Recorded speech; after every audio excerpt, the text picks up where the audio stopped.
Hello, in this video I will show you how to download language packets on Windows 11.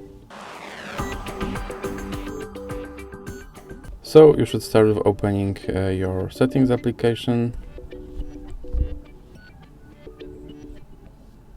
and now click on time and language tab. Now go to language and region, and here on preferred languages you will have to click on add language,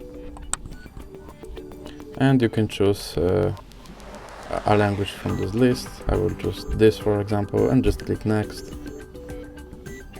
Here you can choose what do you want to install, and if you want to set this language as your Windows display language, and just simply click install now.